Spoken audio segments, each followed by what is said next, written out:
What's going on, Falcon fans? This is your boy Ricondo coming back at you with yet another video. It's the video where the Falcon season has ended, and guess what, guys? The Falcons did what the Falcons do, right? I don't think we would have had it any other way. If the Falcons was going to lose a game, they lost it the way the Falcons would lose a game, right? They'll probably have one of their most disappointing outings of the year and leave all us with a bad taste in our mouth going into the off season. That's just how the Falcons do. If you recall last season, they got blown out by the New Orleans Saints, right? Bad taste in the mouth. Everybody wanted Arthur Smith fired. That's what happened. He got fired. Um, just got destroyed, right? And everything that pretty much happened throughout the year in 2023 happened in that last game. Just Desmond Ritter throwing interceptions and things like that. It just all took his head, and it was tell it was time. It was over. The end of this season, the start of this season, most of us pretty had a good feeling about this season. If you go back to my videos, man, I was really positive. Go back to week 9 when Atlanta Falcons 6-3. Nobody could have seen that Atlanta Falcons was going to lose 6 of their last 8 games. But guess what? That's what happened. The Atlanta Falcons lost six of their last 8 games. And the title that I wrote up today was the Falcons in 2024 in the only way the Falcons would, in a disappointing fashion. It's no surprise. If you're a Falcon fan, you should be used to it by now. You got to deal with it and try to stay positive for next season. See what next season is going to be all about. And that's what we're going to talk about, guys. We're going to do the overview of the season that we just had to suffer through again. Atlanta Falcons since 2017 not making the playoffs. We'll talk about the coaching staff because I know a lot of people got beliefs of what they think what should happen with the coaching staff and things like that. We'll definitely get into that. Of course, the front office as well with Terry Fontenot being his 4th season as the general manager for the Atlanta Falcons. And then we'll get into a little bit of free agency and definitely get into some of the offseason things that the Atlanta Falcons need to be looking forward to. Throughout this offseason, guys, we're going to definitely be talking about a lot of more things to come as well. Of course, guys, they definitely could be targeting things like that. So we're gonna break down this whole Atlanta Falcons offseason, But today we're gonna try to end the 2024 season and get our mind right about what happened. And like I said, move into 2025. So guys, with that being said, if you have not already, go ahead and please subscribe to the channel. Please hit that notification bell so you know when I drop another video. Please hit the like button so I know you guys are here to talk about. And please share my video throughout the YouTube universe so more people can come in and hear me talk about. That's right, these Atlanta Falcons. So, guys, we'll get into the overview of the season first. We're not going to just talk about the game yesterday because I'm pretty sure everybody watched the game yesterday. It was a straight-out shootout. Atlanta Falcons gave up the most points the Carolina Panthers had got in the entire season, right? That's what they did. So, but when we talk about the season in its whole, you look at the Atlanta Falcons. So let's be honest with ourselves. First, you got to tell yourself the truth, right? When you're looking at the team, and it was some obvious holes in this team. Now, with all that being said, the Atlanta Falcons was 6-3 in week 9. They was 6-3, right? If Kirk Cousins do not fall off a cliff, right? If he can just win one of those games, go back to the Aints game where Younghoe Koo missed 3 field goals. Go back to the Chargers game. We only put up 10 points, and we hold the Chargers to 17 points. All those winnable games, both of those games, winnable games, right? We lose the game in 2 overtime. So it's not like we was not in the last 2 games, right? Both games went to overtime. Defense just didn't show up in the last 2 games. That's what really happened. I know everybody want to talk about timeout and things like that, but to be honest with you, the defense kind of took a step back the last 2 weeks, right? It had, completely did a turnaround from what it was doing early in the season. And like on a 5 or 6 game stretch, the Atlanta Falcons defense was playing really well. And then these last 2 games, they kind of reverted back to the way they was playing early in the season. So in the end, that's what the Atlanta Falcons downfall. We think about the season overview. But if we're just looking at the stats in general, guys, this is where the Atlanta Falcons finished ranked, throughout NFL. Um, Points scored per game, there was 22.9, almost 23 points a game. There was 13th in the league. Total yards per game, we was 6th in the league with 369. That's of course that goes with the running game we had, right, with B. John Robinson. Passing yards per game, we was 5th. Rushing yards per game, it was 10th. At 130 yards per game. Time possession, the Atlanta Falcons was 20th. We definitely need to do better in that. Points against per game, the Atlanta Falcons was 23rd. Let's talk about the defense. Defense was below average. Total yards against per game, we was 23rd. Passing yard against, we was 22nd. Rushing yards against, we was 15th. Middle of the pack. Sacks per game, we was 31st, right? Terrible. We was next to last in sacks per game.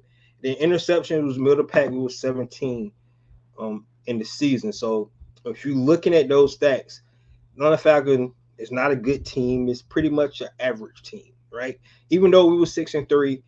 So like when I say, you have to look in the mirror and you got to tell yourself the truth where this team is at. And from a defensive standpoint, the Atlanta Falcons just was not good enough, right? Going into like week 9 or 10, the Atlanta Falcons only had 9 sacks.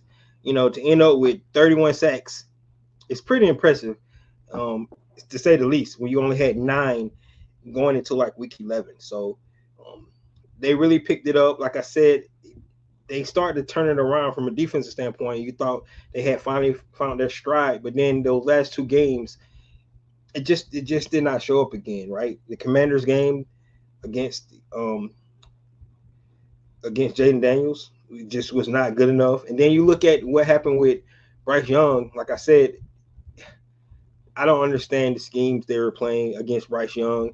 I mean, the week prior against the Tampa Bay Buccaneers, they pressured him almost 70% of the time, and they got blown out by the Tampa Bay Buccaneers, right? So if you're looking at the game they just played, and you see how the Tampa Bay Buccaneers played them, why would you have a completely different game plan? And the Atlanta Falcons pressured Bryce Young the lower percentage he had been pressured all season, about 15%. So they went zone heavy, too high. He got to sit back there and pick us apart. And I just don't understand the defense. They played soft. They played off coverage. They didn't play man. Played a lot of zone coverage. And I just don't understand the game plan there. So when we talk about the coaching staff in here in just a minute, we're definitely going to get into that. But like, I just don't figure out, if a team has success doing something, why not try that first? And then if you think your game plan is better, switch it up. But to not even pressure the young quarterback who had got benched early in the season, right? Who had only put up over 30 points twice this entire season, and we let him put up 44 points. Like I said, man, the Falcons do what the Falcons do. That's only the Falcons, the Atlanta Falcons, would allow a team to have their season average, above their season average on the last game of the season when you was in a must-win situation. All right, only the Atlanta Falcons would do that, and that's what they did. So defense just didn't play well. If you look at the start of the season, like I said, Pittsburgh, we started off rough. Everybody questioned the offense. Came back, and we had a big win on Monday night against the Philadelphia Eagles. We played the Kansas City Chiefs really tough. We probably should have won that game against the Kansas City Chiefs. Then we win the division play. We beat our nemesis and Aints the first time.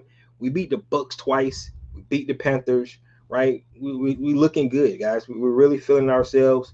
We had a defense started to show itself a little bit when we played the Seattle Seahawks. When they ramshocked us a little bit. Like I said, we played the Aints again. Should have won that game. Younghoe Kuz make, you know, some of the field goals he missed in that game. Um, we just didn't play well in that game. Then we gave up 2 explosives in the first half in that game. And if we just don't do that, because we haven't been doing it all season long, getting up explosive plays, we gave up 2 in the first half. And they only put up 3 points in the second half in the Aints game. So,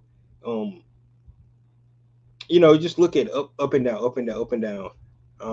We played, like I said, we played the Chargers, and we lay an egg. We went to Denver, and then like we was ready for our bye. We didn't even show up there. We took it out on the Cowboys because they was worse than us, so it was an easy win for us against the Cowboys, against the Raiders, against the Giants. Those easily wins. Even though we made it hard ourselves in that Raiders game because Kirk Cousins played so bad. And then, like I said, those last 2 games where we had to have must wins, and the defense just forgot how to play defense. So that's what happened. That's the overview for the season in a nutshell. The positive things that you can take away from the season is the fact that Jesse Bates. I still think Jesse Bates is probably one of the best free agent signings that Atlanta Falcons have had in lots of years. You probably look at a guy like John Abraham, of course. You look at a guy like Michael Turner. When he came in, Mohamed Sanu was a great free agent signing. Taylor Gabriel, that whole 2016 squad. Some of those free agents that came in during that time was really, really good. But if you look at what Jesse Bates have been able to bring to this league, to this team since he's been with the team, it's just been impressive. He's one of the best free agent signings that we had. Special teams was really good for us. Besides the field goal kicking, of course, the field goal was horrendous. We missed too many field goals. I think Raheem said that today in his press conference. But the other, I think we blocked a couple of kicks. We had a touchdown on the special teams.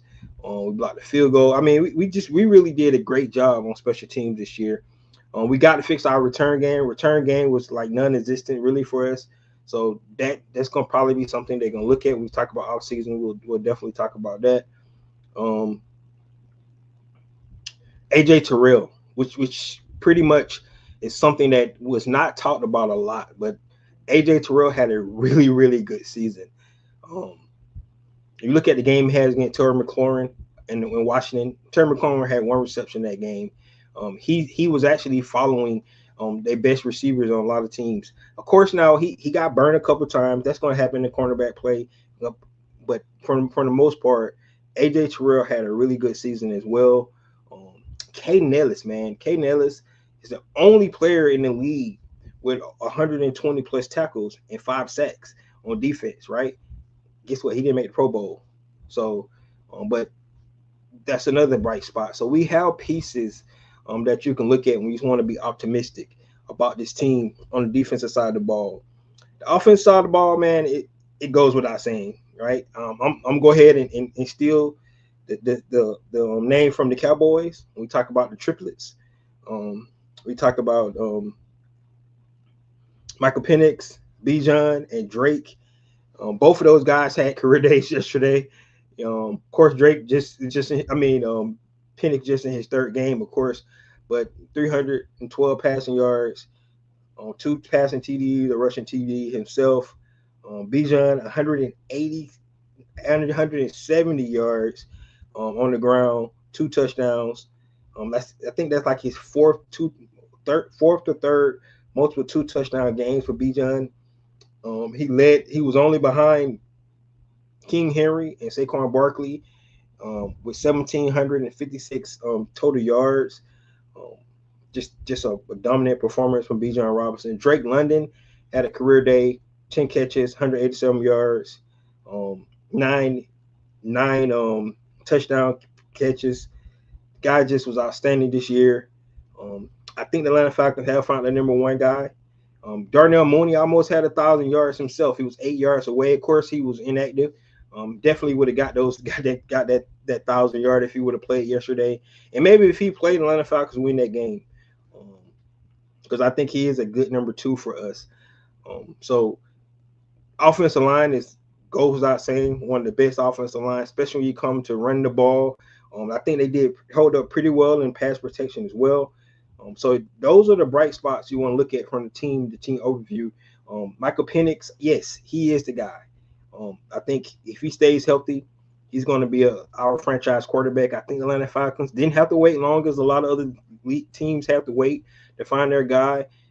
It took 3 long, gruesome years for us to actually find one.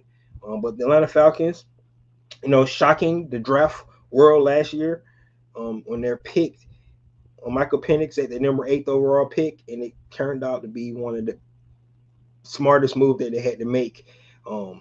Now, it wasn't the plan. We talked about this earlier when they made the switch to Michael Penix. It definitely was not the plan for him to play this year. But like I said, Kirk Cousins fell off the cliff. The reason why the Atlanta Falcons not in the playoff because Kirk Cousins fell off the cliff. It's just that simple. Even I talked about how bad defense was, but if Kirk Cousins just played,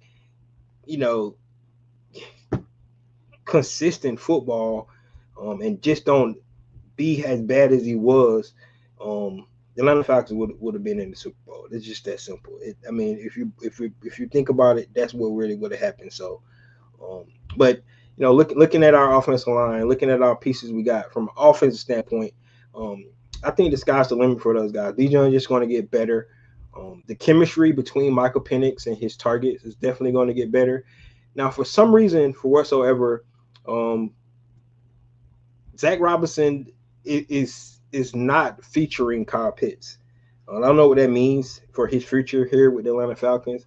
Maybe they might we'll talk about that in just a minute. Maybe what they might decide to do with Kyle Pitts. But, Kyle Pitts to me is still a good talent, player in this league. Might just not fit with the Atlanta Falcons because they like to run a lot of 11 personnel when they have the 3 wide receivers set out there, and they like to have a blocking tight end when they do that because they still give them the opportunity to run the ball when they go to 11 personnel. Having Kyle Pitts out there who is not such a great blocker, it kind of hinders them from being able to run the ball when they go 11 personnel, and you got Kyle Pitts out there as your tight end out there. So I think he probably maybe took some of the least snaps that he took all season yesterday if you just watch the game. So I'm not sure if the Atlanta Falcons are going to move from Kyle Pitts this year, but it's not being featured. I don't think he sucks. I don't think he's a bust. I just think the Atlanta Falcons did not feature Kyle Pitts, as a go-to receiver. I think he's maybe the 3rd read on every play that they call instead of the first read on some. I'm honestly, I think that could be a mistake if you want to be honest with you. I think they should feature him. I think you pick a guy number 4 overall, you should be trying to feature that guy. And I think he does create mismatches right there. Maybe they have an offseason, look at it. They don't decide to move on for him. He's going in his 5th year. They picked up his 5th year option. So there would be Kyle Pitts last season with the Atlanta Falcons. So we'll definitely have to see about that. But, it's a lot of things to like about this team moving forward. This season was a failure. I know I listened to Grady and I listened to all those guys, and they said it wasn't a failure to them. They see the trajectory going up, but this team sought out to go to make the playoffs this year, and then to be 6-3 with 9 games into the season and you don't make it, it's a failure, man.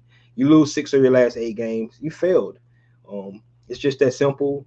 Can't sugarcoat it. You got to be true to yourself. And honestly, it kind of shined a light on what the Atlanta Falcons need to be doing. They need to do a good deep dive on this team, look at the roster, entire roster, and make some decisions here. It really what it boils down to. That's what the Atlanta Falcons need to do, and we'll just have to see what they start to do.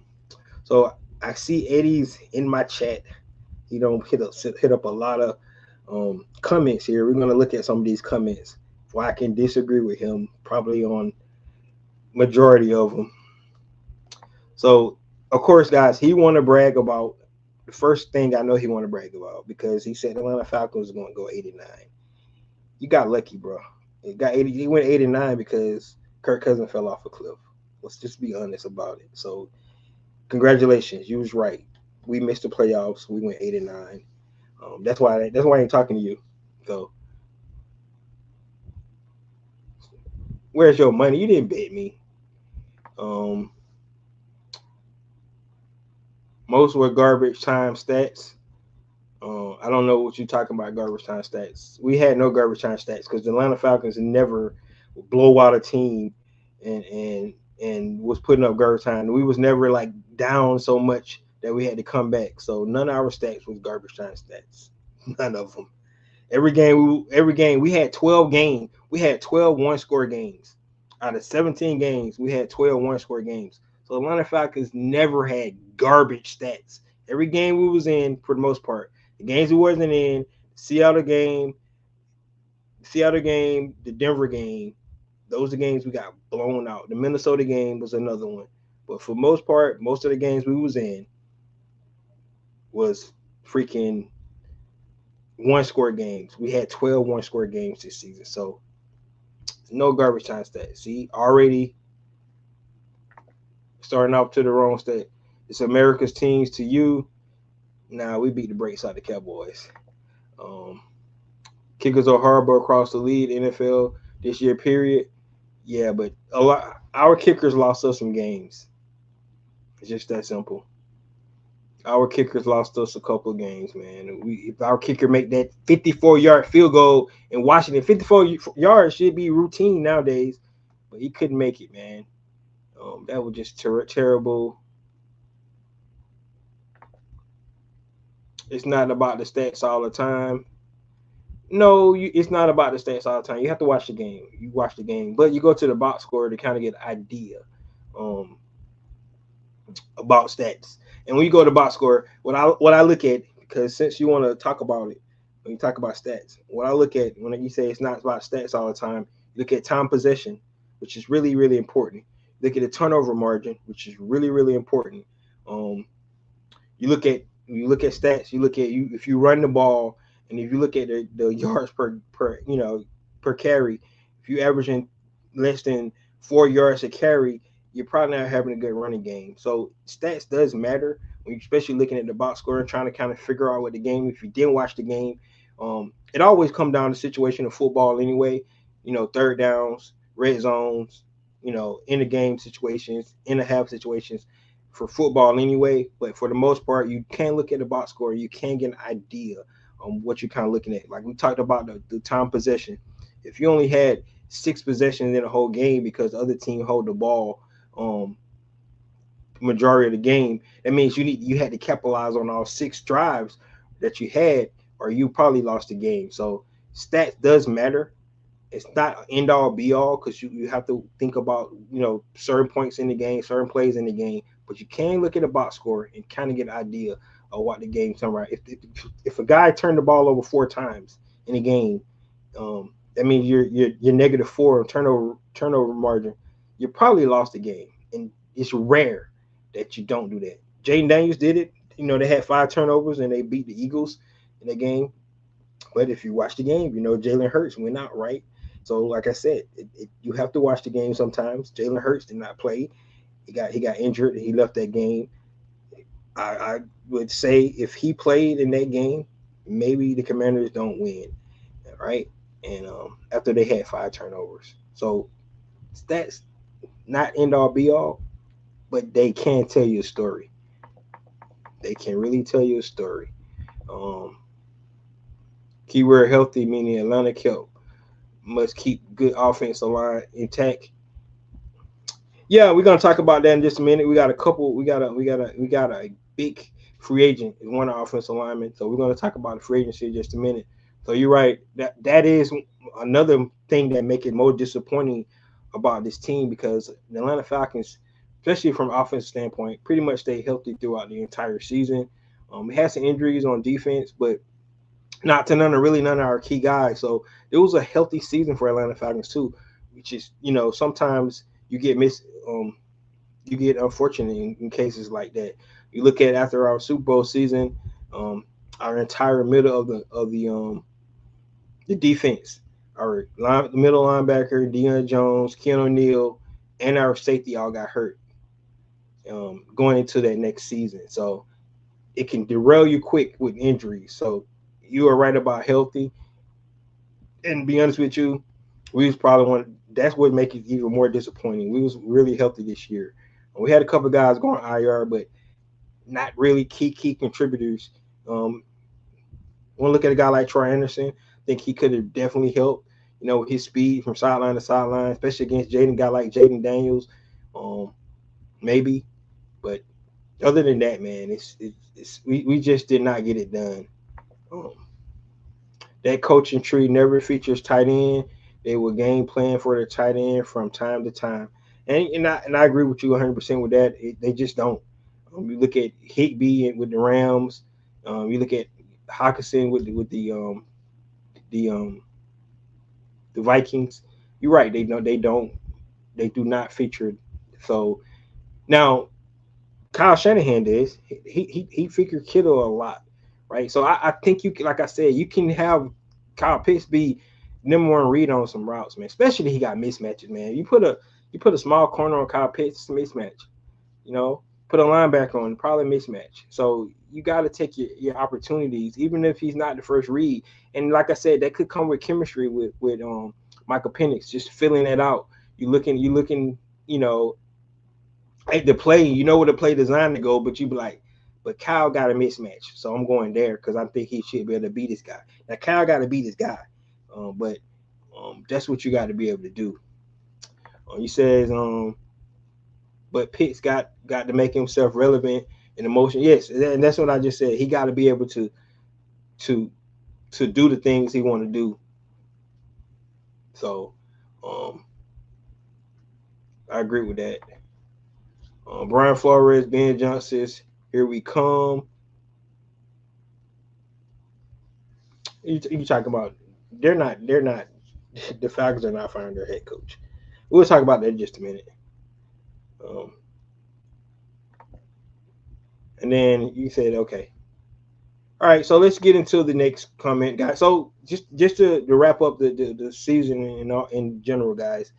The Atlanta Falcons failed. I said this. If they did make the playoff, it was a failure, right? So Raheem Morris came out, and his first season, he did not achieve what he needed to achieve.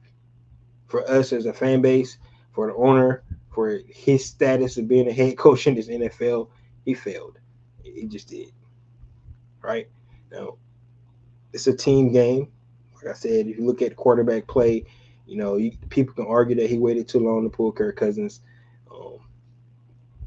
You argue about timeout. You can argue about his defensive scheme. There's so many things you can think about, but in the end, guys, just did not get it done. And 2 overtime games to end the season, both winnable games. I just think the defense did not do their part. Both games, the opposing team got the ball in the coin toss, and we didn't get a chance to even get on the field. So, and get a stop, and you get a stop in one of those games, right? The Atlanta Falcons win, all right, but they was not able to do that. 2 overtime games, coin toss, we don't see the ball again, right? So, had an opportunity to win. Did they play well in either one of those games from a defensive standpoint? I don't think so, right? But we still had opportunity to win both of those games. But that's the season in a nutshell. Just could not finish. And if they want to think about anything going into the next season, it's about finish. They need to learn how to finish games. If they do that, I think they will be successful. All right, let's get into the next topic here. What everybody probably been talking about all day long, right? It's Black Monday. We only seen a couple of coaches be let go, which is rare for most times. You think about a Black Monday. Of course, Doug Peterson got let go for Jacksonville. The Cincinnati Bengals fired their head coach. We know Jamar Mayo got fired yesterday, so they didn't even wait until um, Black Monday to fire him. So they went ahead and got rid of him yesterday. But looking around, I know a lot of people probably waiting to see what Arthur Blank was going to do with Raheem Morris, and he already had his press conference. I don't think you would let him do a press conference and talk about 2025 if he was going to be let go. So I think he's going to be here, and and it's not for me to give an opinion about that decision, whether it's good or bad, um, because it's only been one season, and I just don't like the idea of firing a guy after one season. He inherited a team, what he had. Now the game he taught, he didn't back it up. So if you want to get him for that, he didn't back up his game. He talked, about running the soft and all those things, and this team, if they had a quarterback, they could be in the playoff, which is all that stuff was true. But the way he handled it this season, it just was not good enough. And he got to be better. He just has to be better across the board. Um, you know, People don't want to feel that Dan Quinn feel. Raheem Morris, a guy who has ties, who was here for 6 seasons with Dan Quinn, and then you get that same feeling, with all the positivity, but you don't get the results. And I think he understands that this is second go around as a head coach. He got to be better moving forward. But I think one season is not enough, and it's a plethora of reasons why you would not want to start a whole new coaching staff after one season. For one reason, for me, the main reason I think is the fact that you got a rookie quarterback, and you don't want to start a new coaching staff when your rookie quarterback is really starting to get into it, to get in the rhythm the way he did. And in my opinion, the way Michael Penix is filling this offense, the way he made it look these last 3 weeks, um, still got a lot to grow, right? Some missed throws and things like that. It wasn't a perfect operation by any means, but you've seen what you need to see from Michael Penix to know that, if he gets his offense down pack, um, he's gonna be a problem, man. I mean, just to be able to, when we talk about these, especially these last two games he played, where pressure moments where the Atlanta Falcons were down in both games, and we had to have it.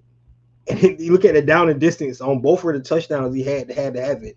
That dime he threw to Kyle Pitts, right, on fourth down, and then on third down yesterday to Drake. Both of those passes was rockets, man. It was just something special. It's something special about the kid. The pass he threw to Ray McLeod, the dime he threw early in the game to Cardell Hodge on the sideline, being able to get out the pocket. He hit Drake on a sideline route as well. So I mean, just you see the potential, and this just the chemistry that he just had with these guys in a 3 week time span. So just imagine the chemistry that he can develop with these guys. I mean, Drake London is a beast, man. Darnell Mooney is a smart, great player. You can't get over 1,000 yards. If you're not that many catches, that many touchdowns, to be that explosive, and to have that tandem there, and then to tie that with what Bijan to be able to do in the backfield, it's just something special. So I don't think you should mess that up, right? And if you bring in a new coach, they're not keeping Zach Robinson. It just don't happen that way. They're going to try to change it, go to the different philosophies and things like that. So for one reason, I think you need to do it, right? You need to do that. Number two, like I said, it's only been one season. You don't freaking fire a coach after one season unless they was just abysmal. And let's be honest, we just talked about it. 2 overtime games. If they win these overtime games, as bad as you can be frustrated with some of the things Raheem did this year, the Atlanta Falcons would be in the playoffs, right? Just if we get the coin toss on those 2 games, we might win. Michael Penix might drive us down there and win the game for us. So you never know, man. It shouldn't come to that. Definitely shouldn't have came to that. And so when I think about the coaching staff, I think about defensive side of the ball. And he said today they're gonna evaluate everything, the players and the coaches. And Jimmy Lake might be the one. He might be the one. Now because there could be a mandate from upstairs as well from Mr. Blank, but you know the interesting thing about that, a lot of people probably say, well, that's Raheem defense, right? So you're gonna make Jimmy Lake the scapegoat because it seems like, is it his defense or is it Jimmy Lake defense? I don't know. But the play calling, the Jimmy Lake calling the plays, like I said, it's the game plan anyway. I think the game plan was not really good in these last two games. Now it's interesting because you go back to the Commanders game. That first half, they actually played really good defense on Jaden Daniels. The second half was just like another team that showed up, and it seemed like that same team showed up against the Carolina Panthers. The team that showed in the second half on defense showed up the entire game for the Carolina Panthers yesterday. So, from a coaching staff point, in my opinion, um, he probably would have to make some decisions there. Defensive line coach. I'm not sure how good he is. Being able to run the ball, we need to be able to stop the run, and we need to be able to get after the passer. So those things are really important. Something that we definitely look at. So from my standpoint, when you talk about the coaching staff, um, I didn't suspect him to be fired anyway. I know a lot of people. If you go around and look at social media, if you go look at my other buddies, content creators, a lot of these guys want him gone. It's just that simple to them. A lot of believe that he didn't do the things he needed to do to be able to stay with the team. But after one season, um, I think it would be too premature.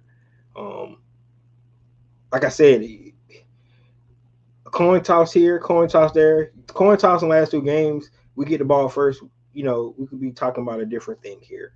Um, you know, Young Wei Koo playing in the Commanders game, that 54-yard field goal in regulation probably right down the middle. Now, Young Wei Koo wasn't playing well, so maybe he would have missed. I don't know. But at the same time, you know, circumstances does dictate different things in this league as well. So I'm not giving him a pass, guys, because I already said, if you looked earlier, I said he failed. He failed miserably. He did not get us to the playoffs. That was his mandate. He had the team to do it. He did not achieve what he needed to achieve. But it was the one season. I think he needed opportunity. And for me, the most opportunity I get, I just want to keep this team together to build with our young quarterback. I think Zach Robinson, first time play caller, had some ups and downs himself, but for the most part, I thought Zach Robinson called a pretty good game. I like the offensive scheme. We're still able to run the ball like we did when we had Arthur Smith because that's our bread and butter. But we was able to throw that ball, and now we got a quarterback to be able to stretch the field to have those guys thinking now because it's not just sitting on routes anymore because he'll throw the ball over your head, right? It's not being a statue in the pocket. He'd be able to get out the pocket, things like that. So things you like to see, and I like, that coordinator and head coach to try to get that marriage going even more strong, in year two. That's what I want to see. So that's why I think he should be back, the head coach. Defensive standpoint, he might need to do some really evaluation on his coaches on the defensive side of the ball, and figure out what's the problem. It really do. Like I said, I just don't like the scheme. You can say it's his scheme, and then if it is, he need to look in the mirror himself then and figure out, playing better defense. He need to be more aggressive. Like that zone does not work if you're not getting pressure on the quarterback. It does not work, man. Played a lot of zone yesterday against Bryce Young. I just talked about it. That was the least time the Bryce zone with pressure all season long, and I just don't understand why that was the case. Then the week prior, he got pressured the most time he ever got pressured by the Bucks. That's why they blowed him out because you put pressure on a young quarterback.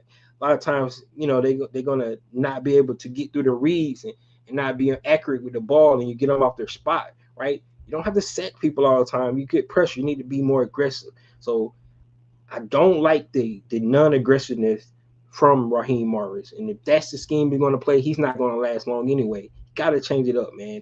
Like, I like a guy like Rex Ryan, his dad, Buddy Ryan. Those guys, aggressive coaches. The coach that plays, that coaches with the Cleveland Browns. And those guys are aggressive, man. Aggressive defensive coordinators. Brian Flores, just to see his name's up there. He's not going anywhere, though. He's going to probably be there again unless he get a head coaching job this year. But it seems like not that many openings. It's like just New England and Jacksonville right now, if you're looking at the two spots that's open right now. The Raiders did not let Antonio go yet, so we'll see. Look like he's going to be there. The Giants decided to keep Ryan Daboll. That was another team that thought we want to do. The Cowboys, Mike McCarthy, they haven't announced it yet, so maybe he stay. I know the Bears, it's another opening. They want to interview Mike McCarthy. The Jets is the opening as well. Interesting. They want to interview Arthur Smith, right? So it's a lot of vacancies out there. So Brian Flores maybe be able to get him a job. We'll see. With that being said, so but guys, from a coaching standpoint, let's get a couple of weeks. That's what he said. They're going to evaluate everything and see if he decided to make, some moves there in his coaching staff to try to get better. I mean, he has to, or they're going to need to change up the scheme a little bit, right? I just don't like playing zone defense, man. If you give him cushion and then the guy run 5 yards to turn around and he catch the ball, like you giving up 5 free yards. I like the aggressiveness of defensive coaches. And, it's almost the opposite of, of the whole risk of the biscuit. You playing man coverage. Yes, you playing man coverage, you got an opportunity to give up an explosive, right? But if you're playing tight coverage in the beginning, and if you can start to get pressure at the quarterback, that gives the quarterback less time to be able to do what he need to do with the football. So I like the aggression. Maybe that's what they need to change from the coaching staff. But I don't think Raheem is going to go anywhere. I think, like I said, he just had his press conference today. I don't think Arthur would have gave him a press conference if he was going to fire him. So to all you guys that so upset about him still being the head coach of the Atlanta Falcons, I say let's see what he do in year 2, right?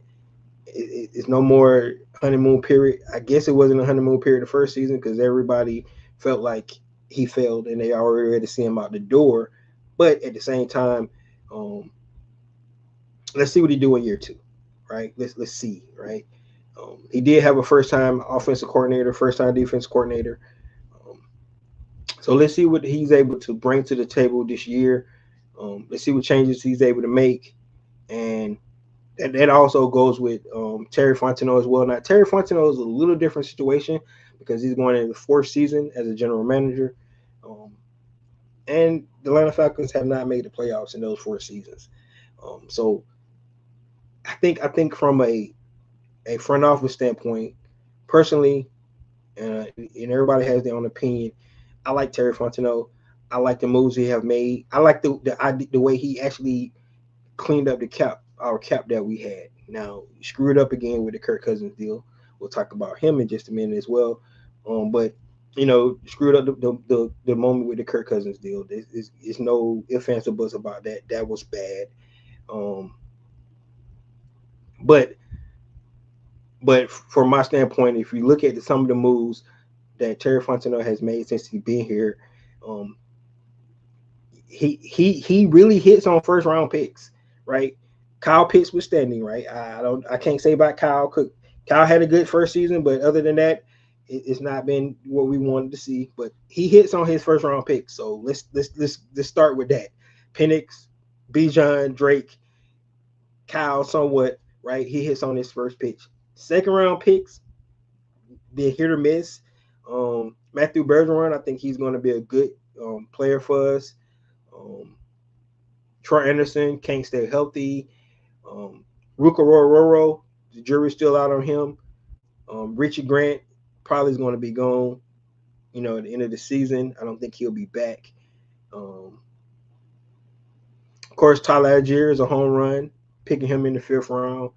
Um, we'll see what happened with a guy like Braylon Trice. We don't know. Brandon Dorless, those guys.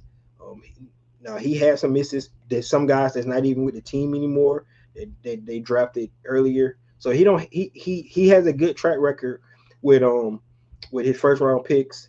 Now he has really did well with free agency. You can't deny that. We talked about Jesse Bates. We talked about Caden Ellis. We talked about Cardell Patterson when he was here. So his free agency has really been good. The free agency to bring in. He don't need to go get any free agent receivers because every free agent receivers that he brought in has not did a whole lot for this Atlanta Falcon team. So I mean, except for Darnell Mooney, Ray McCloud. Ray McCloud had his best season of his career this season here. So he's a pro scout. That's probably why he do such a good job with the free agents, right? But his 1st round draft picks been really good. So it's a hit or miss with how you feel about Terry Fontenot. Now, if you really want to talk about the cap issue that we have, and that goes with Kirk Cousins, Kirk Cousins deal, right? So it was out today. NFL Network talked about that the Atlanta Falcons are going to listen to offers. They are going to listen to offers about Kirk Cousins trying to make a trade, right? Now, Kirk Cousins has a no trade clause, so they will have to work with him 100% to go to any destination he want to go. But they're not planning on cutting him, right? And because it's a sunk cost anyway, so they already is on the books for how much money they gave him. It's nothing they can do about it. However much guaranteed money they gave Kirk Cousins, they're on the books for that. So, just cutting him would not do anything. They still have a $6-7 million dead cap hit. I think that's the number. Don't quote me on that. But so they think about, and the way Kirk Cousins handled it, the end of the season after Mike started to get the start, he was a true professional. He helped Mike. He was happy for the team. He was still part of the team. If he's going to be that backup for Michael Penix, moving forward, we're going to have one of the most expensive fucking backups in NFL history sitting on the bench, right? But if he's going to be a professional, he can help the team win, being a great backup, we'll definitely take that for what Kirk Cousins can bring to the table. Now, hopefully, we won't have the distraction of having that much money sitting on the bench just right there because it don't look good for the organization to have that, that distraction. But at the same time, like I said, he handled it well. He was really a professional. So they don't want to cut him outright because you're going to lose money regardless. You cut him, you're going to give him away for free. Another team can pick him up like they did Russell Wilson this year, right? And we on the hook for all that money that we guaranteed him. So if you can try to trade partner, go ahead and make that happen. But if you can't, you have to deal with that. So between the coaching staff and the front office, I think they're married together. So Terry Fontenot, I think he's safe too. I know I had seen some people saying that Terry might be let go and they might keep the coach and vice versa. But I think they're married at the hip. One season together, trying to figure this thing out. We'll definitely see what happens with that. So let's look at some of these comments because I see a lot of people came in and made some statements while I've been talking about the coaching staff, which is, I guess, is a big interest for a lot of people, right?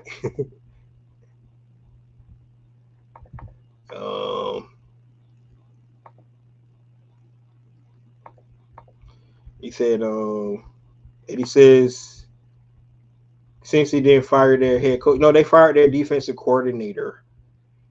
And they fired head coach. They fired defensive coordinator. Head coach, it was their DC. Yes.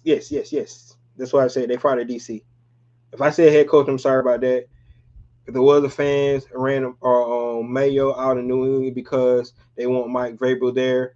Now it comes down with the franchise rookie quarterback, plenty of cap this offseason.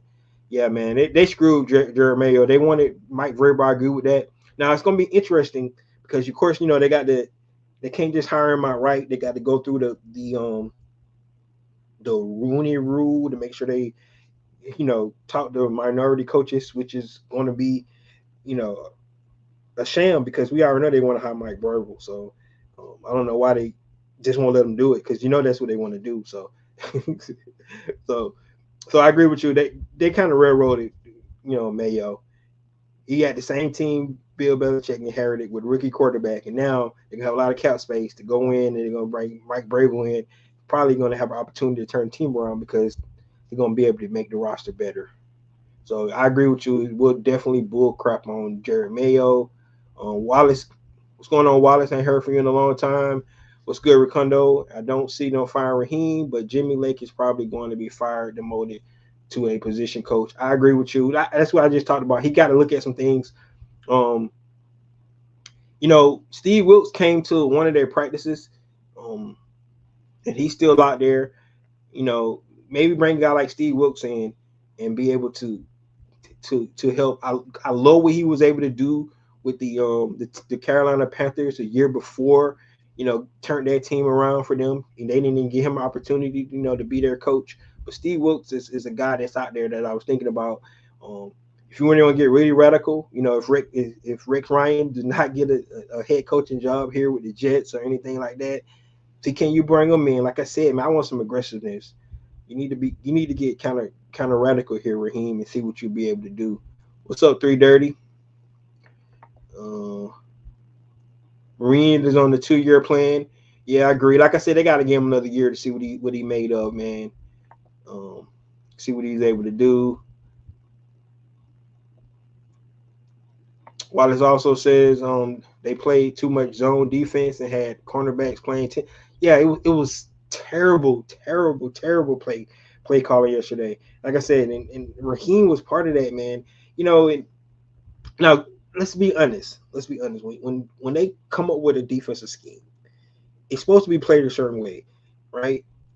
So it wasn't played the way it was supposed to be played. Let's just admit that the players had some say so in the way it's supposed to be played because every defense you put out there is supposed to be able to prevent something, right? It's not like you're playing 7-on-7 out there. You're actually trying to play a certain defense that's supposed to prevent something that should stop the other team. Well, they did not execute it yesterday, so that's why I said if you're not executing what you're calling, you need to make changes. It just didn't make no sense. They had um, it was just bad. And I agree with you 100%. Zone when they tried to send blitz up the middle, yeah, it was just bad defensive play calling yesterday. Like I said, a lot of people say, well, Raheem, the defensive minded coach, did he have any say in it? He had to, right? But of course, Jimmy Lake is going to be the scapegoat if that's the case. Carlos Abercondo, hope you're doing well despite the end of the season. Yeah, we done. We already, hey, we got to get ourselves excited for 2025. That's what we got to do. Defense was so disappointing yesterday. Way too soft in zone. Just not work the schemes. So vanilla. Or we make changes DC. Raheem stays, but I would like a veteran guy with experience at DC. And there you go. So like I just throw out Steve Wilkes. I throw out, like I say, you want to get crazy. Guy like Rex Ryan.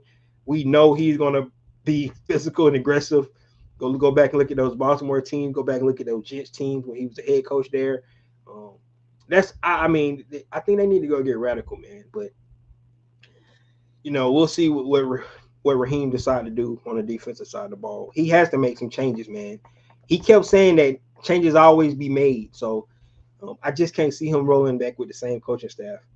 I just can't see it. But maybe he do. We'll have to find out. He said Arthur loves Raheem, but he got 2 more years to make some significant progress. I think 1 more year. I don't think he got 2 more years, Eddie. I think they will give Terry a new deal during his offseason. Yeah, man, I swear, I just think Terry been doing a great job. The Kirk Cousins contract is not a good contract, right? It's just not because it didn't pan out the way it wanted to pan out. So now you got 2 quarterbacks on your roster. One of them making, I think his cap hit is $40 million next year, and he's going to be on the bench. That's not good. So But we'll definitely see what happens. Eddie says Falcons will draft the best edge available this year. They better. They better draft the best edge. They better. I agree with you on that. 65 million dead cap can be sped up. Spread. Yeah, it can be spread out over 3 years. 100%. I agree with that. It's not end all be all. And we got good capologists, man. If you go back and look what they was able to do with the cap over, when we was in cap purgatory, right? And they was able to fix that. Now they had to get rid of our 14-year vet in Matt Ryan to get it done, right? But they was able to clean it up, and that's how we was able to get a guy like Jesse Bates, right? Um, Kurt's going to be traded to the Giants, Oakland, Carolina, or Seattle. He's not going to Carolina. Um, I don't see him going to Seattle neither. I can see those other three though. Definitely 100%. He could be a bridge for any of those teams. Um, that's just Raheem defensive system, all him. See, and if it's all him, like I said, he got to make some changes, man. It's not good enough. And so I agree with you. I think it is Raheem. I think it is Raheem, but they're not executing your system, brother. And you don't have the players. Something is not right. So you definitely got to make changes. If you saying that's Raheem's system, which you're probably right, he's a defensive minded coach. That's probably his system, but it's not working. And if Jimmy Lake can't call it right, maybe you need to call it, and take back over play calling. You need to do something so to fix that thing. But that's on the coaching staff, guys, and I kind of threw in Terry Fontenot and his staff as well. I think they're safe for another year. Um, I really do. All right, let's get into the last topic of the night, which is free agency and um, off season moves that the Atlanta Falcons need to make. So the Atlanta Falcons have 23 free agents. So let me pull up the list for you guys to know who exactly our free agents that we have. Um, that's on this that we might be interested in bringing back this season, because there's some guys you be like, okay, bye, right? In my opinion, that's how I feel about some of these guys. But when I'm looking at the list, so I don't know how you guys feel about Matthew Judon. I would say bring him back for a decent price. It wouldn't be nothing extraordinary there. Justin Simmons didn't live up to the hype, um, but if you bring him back at a decent price, sure, you know what I'm saying. I like those two guys, veteran guys, but they have to be at a Atlanta Falcons price where we can stomach those where they're asking for. Lorenzo Carter, I say, Georgia Bulldog, love him, but he can go. Mike Hughes, love him, but he can go. Richie Grant, he can go. Kentavious Street, he can go. Rondale Moore, I would like to see Rondale Moore back. He brings a different dynamic to this team. He's come back healthy, so I would like to see Rondale Moore. He went out on IR during training camp, so I would love to see him come back. Antonio Hamilton, he can go. Cardero Hodge, yes, bring him back, of course. Pro Bowler guy. Ross Dwelly, tight end, he can go. James Smith Williams, nah, I don't really care. Storm Norton, don't really care. Eddie Goldman, play decent. I wouldn't care either way if Eddie Goldman was to come back. Drew Dahlman, yes, it's our center, our starting center. I think they need to bring him back, keep that continuity there. Harrison Hand, cornerback, he can go. Ryan Newsel, a backup center, yes, bring him back. Nate Landman, yeah, if you can get him for a good deal, bring him back. Liam McCullum, our long snapper, yes. You can always keep your continuity with your long snapper there. Kyle Hinton, guard, no matter with him. Taquan Graham, he didn't impress me this year. Avery Williams did not impress me this year in running the ball back. Michael Abernathy, no, don't care about him. D. Alford, I thought did not play good at nickel this year, and I think that's where the Atlanta Falcons need to upgrade. So the offer can go back. So looking at the guys that out of the 23 free agents that the Atlanta Falcons have, Judon Simmons if you can get them at a good, decent, signing, I'm cool with that. Rondale Moore, Cardell Hodge, Drew Dahlman, Ryan Newsel, Nate Landman, Leo McCullum. If they can bring those guys back and then fill in the gaps with everybody else, man, that's what I want to see. That's what I want to see. So, the Atlanta Falcons got a lot of decisions to make. Some big names out there I talked about, especially at the top. The two guys that we brought in, we traded for one, right, with Matthew Judon, and then Justin Simmons brought him in the free agency. Both of those guys did not really live up to the hype that we really wanted them to really take us over the, over the edge like we thought we was going to get with those guys. But I still wouldn't mind if they come back at a good number. Yeah, sure. But like Rondale Moore, I'm just intrigued about what he can be able to do in this offense because his speed and before he went down, him and Michael Penix had a good chemistry with each other. Of course, our two centers, Drew Dahlman and Ryan Newsel. A long snapper, like I said, Nate Landman is a good, solid linebacker. You bring him back at a good deal as well. So that's why I let everybody else can go. So that's 1, 2, 3, 4, 5, 6, 7 out of 23 free agents. I say bring back 8 guys, right? And then you got to fill the roster with your draft picks and then other free agents, right? Cap number is not completely out yet. We got to look at the cap number. It's out, based off the free agents that we're going to have for next year. I think Atlanta Falcons got 37 players that's on the roster right now. So, they got to decide what their free agents first. So they got to look in-house first, right? Got to look in-house. I would do personally, looking at it, because if you're looking at the cap number, and we're going to talk about that real quick. Looking at the cap number here. So, like I said, Kirk Cousins sitting on the book at $40,000. Now Grady Jarrett is an interesting one, right? He's got a cap number of $20 million, right? This is last season with the Atlanta Falcons. Now, if they was to cut Grady, which I don't even like saying that, but they will save $16 million if they cut Grady. Now they can restructure his deal, maybe get him in a little small extension, not to the number he was getting before. But it sounds like Grady want to stay with the team. I think he might give Atlanta a hometown discount. This will be his 4th contract with us.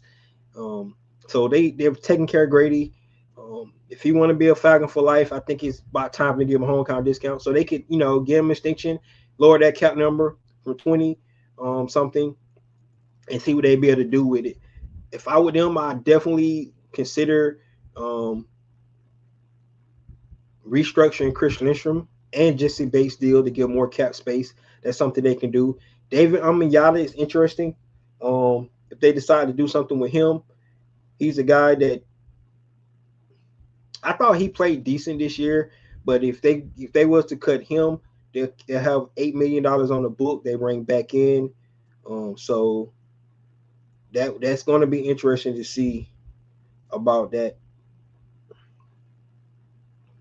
But looking at the top guys, you got Jake Matthews up there at 21, Grady with 20. Say Kyle Pitts going to his last season.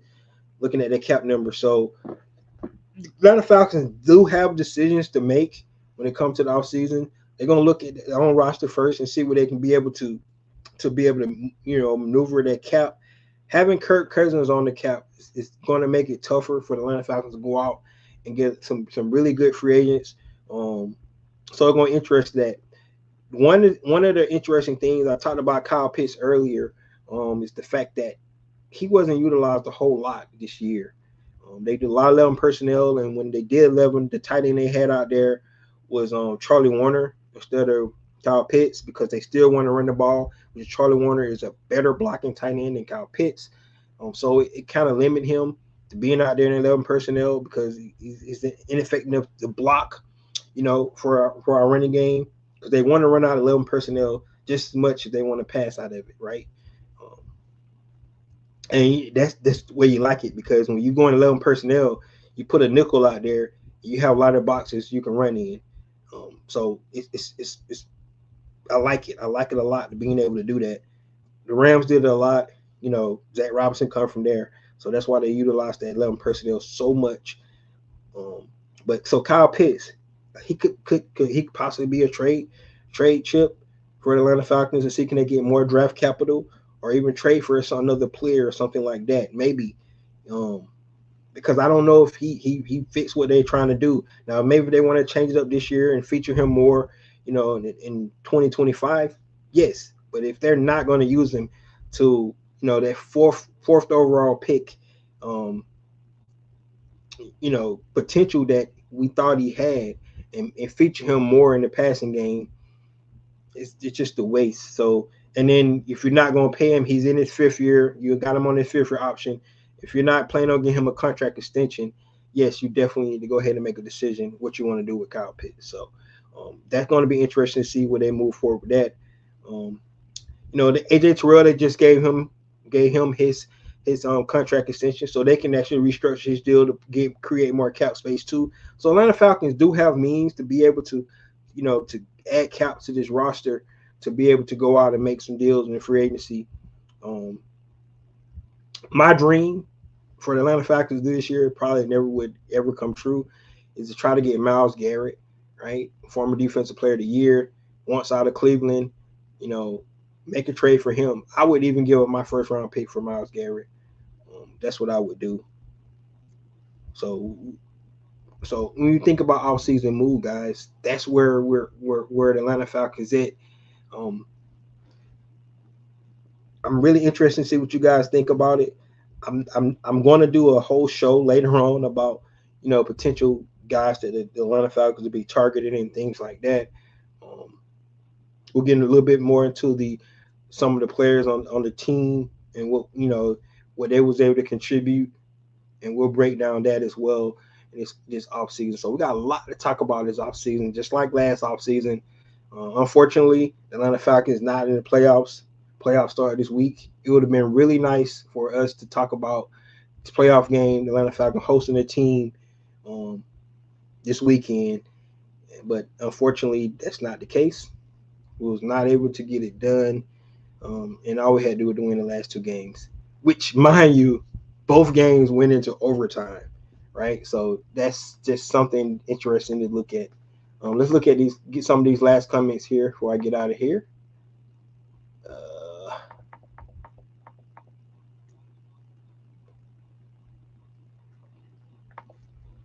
Wallace said they have payout and dead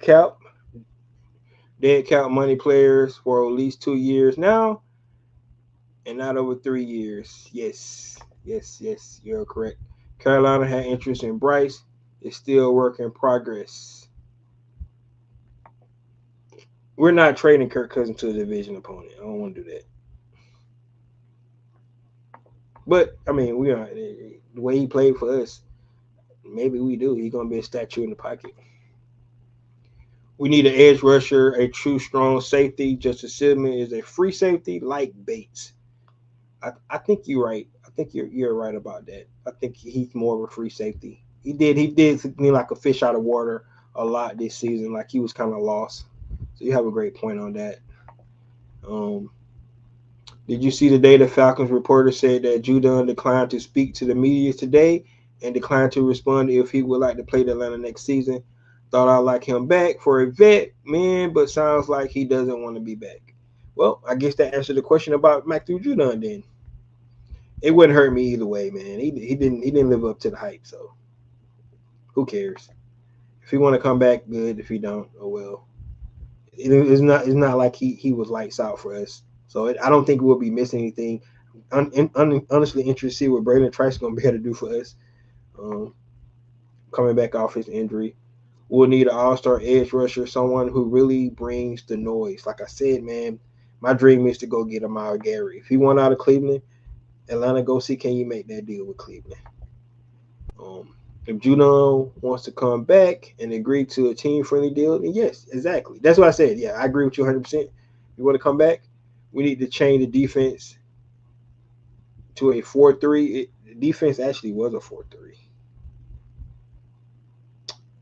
Well, you're right. It was more than it was more like a 3-4, but it looked like a 4-3. I don't. Yeah, right. I agree. I agree. I like 4-3 better. I do. Depends on who's calling the 3-4. Like if you got a Dean Pease calling 3-4 or Rex Ryan calling 3-4, you know, those guys know how to do a 3-4. Or Dick LeBeau running a 3-4 defense. Yes, run that 3-4. Right. You need some of those guys that's really really good at doing it. But yeah, man. Miles Garrett would be an all-star trade, man. Miles Garrett would be a home run, 100%. I agree with you on that. All right, Kondo, was you at the game? Did Mr. Blank on the sidelines with his arm folded, he's looking like a mob ball? Yes, he always there at the end of the game, man. He's always there in the game. He was there. Him and his looked like he was bodyguard sitting there in the game and watching Michael Penix tie the game up again to go take us to overtime. Take us to overtime once again.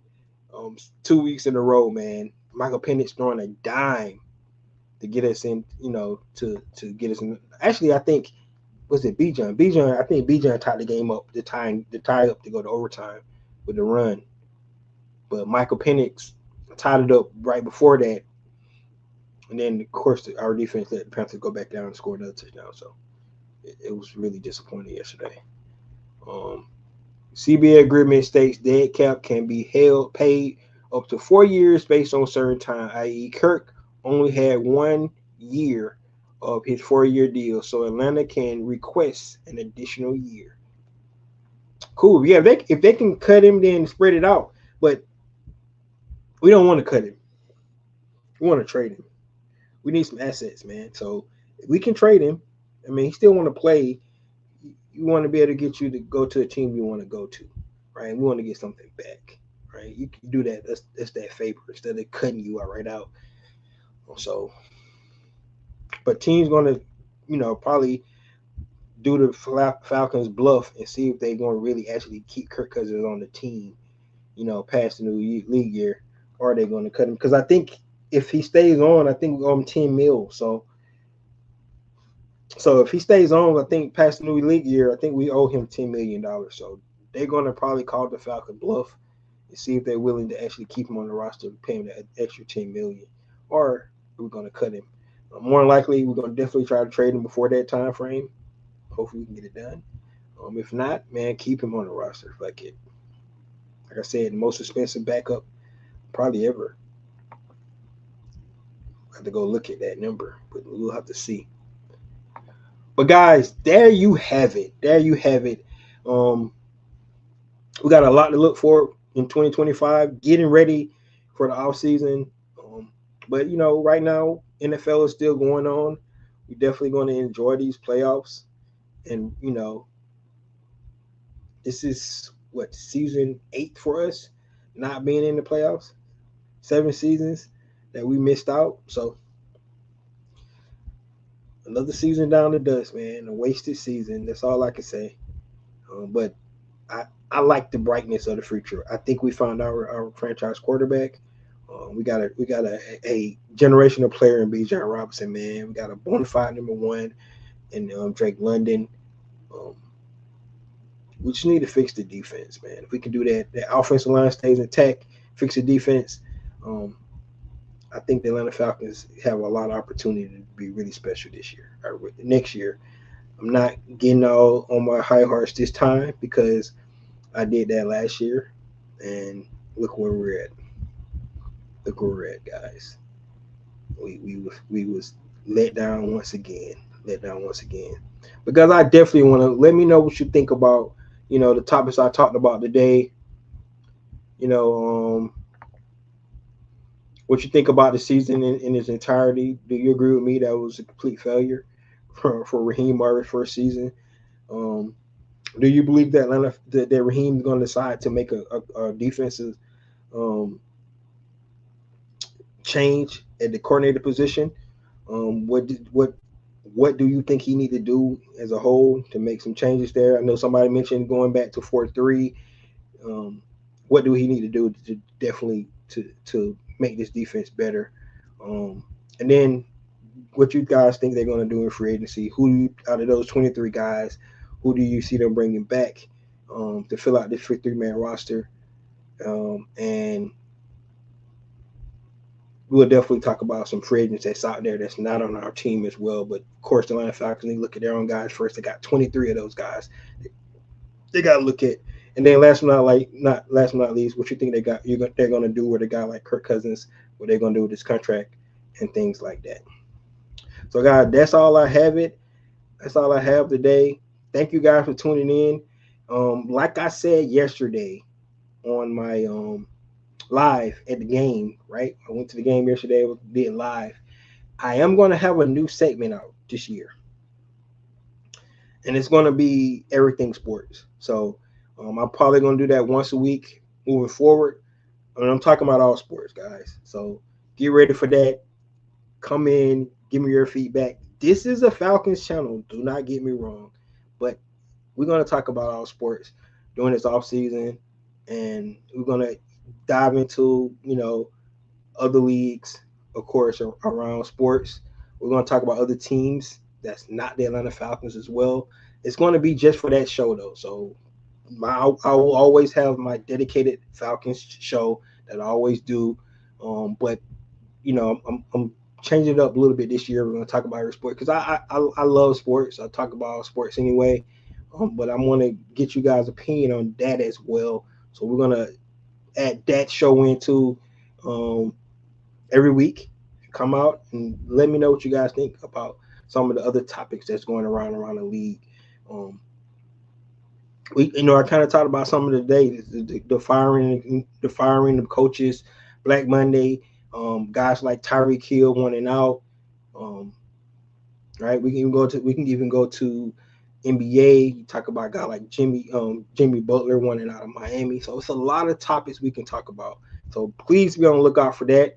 It'll either be on a Tuesday or Thursday when I do those, because I will still be doing them during the season. But of course, during the season, my Mondays and Wednesdays are always for talking about the Falcons. So Tuesdays and Thursdays definitely will be talking about other sports.